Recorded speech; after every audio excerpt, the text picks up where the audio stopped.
A royal beef with the Sussexes? Misinformation. Calls to Spotify to drop Joe Rogan's podcast? Here's what's really happening with the Joe Rogan and Meghan Markle controversy. Joe Rogan is constantly finding himself in the headlines, and it's rarely for positive reasons. Recently, a plethora of music artists have asked Spotify to pull their music from the streaming service if they keep Rogan's podcast, The Joe Rogan Experience, available for streaming. The Fear Factor host turned podcaster is to blame for artists like Neil Young, Joni Mitchell, and Crosby, Stills and Nash pulling their music from the platform. Even Mary Trump, the niece of former President Donald Trump, has removed her podcast from Spotify. According to NBC News, these artists do not want their music to be available on the same platform that allows Rogan to spill misinformation that could potentially harm those who are sick with COVID-19. While Rogan has recently spoken out, saying he was not intentionally trying to spread misinformation, the damage has already been done for those who believe his podcast should be pulled from Spotify.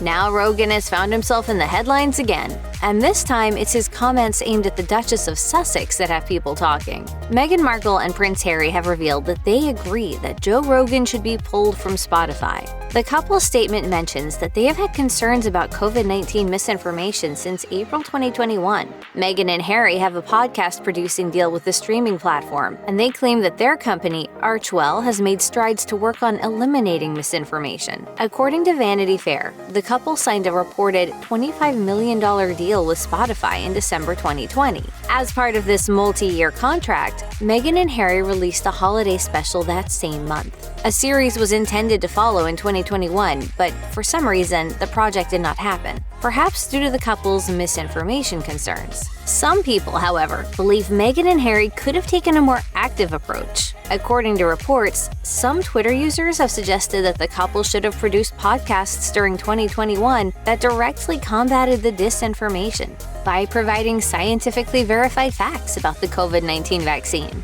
Unfortunately, it would take a lot of content from Meghan and Harry to compete with Joe Rogan. In fact, Spotify CEO Daniel Ek told NBC News that Rogan is the #1 podcast in over 90 markets. As part of his reported $100 million Spotify deal, Rogan has produced a tremendous amount of content to date, and the platform has reportedly come to depend on this volume of material. Despite their current lack of content on Spotify, Meghan and Harry are apparently looking to the streaming service to make some positive changes. As an Archwell spokesperson wrote in an official statement, "Since the inception of Archwell, we have worked to address the real-time global misinformation crisis. We have continued to express our concerns to Spotify to ensure changes to its platform are made to help address this public health crisis." Spotify has reportedly begun a talent search for producers to work directly with Archwell on a contract basis. The proposed show is intended to spotlight high-profile women. Per Vanity Fair, the jobs ad reads, "The ideal candidate has experience working with high-profile talent and an interest in the intersection of social activism and popular culture." However, the Sussexes wanting Rogan's podcast pulled from Spotify isn't the only issue between them and the host. Recently, comments Rogan made on his podcast about the royal pair have resurfaced.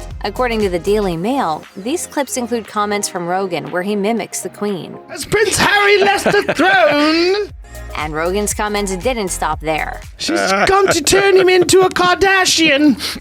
He continued to bash the monarch by saying, "Imagine being a poor person and you find out that the Queen, who literally does nothing, is making $100 million in a year." Despite Rogan's large following, Meghan and Harry have a powerful voice. The couple's stance against Rogan has already generated a positive response. Epidemiologist Katrine Wallace took to Twitter to thank the couple for speaking out and showing support to the scientific community. Dr. Wallace was also part of a group of 270 medical professionals and scientists who voiced their concerns about Rogan in a letter to Spotify. Check out one of our newest videos right here. Plus, even more list videos about your favorite celebrities are coming soon. Subscribe to our YouTube channel and hit the bell so you don't miss a single one.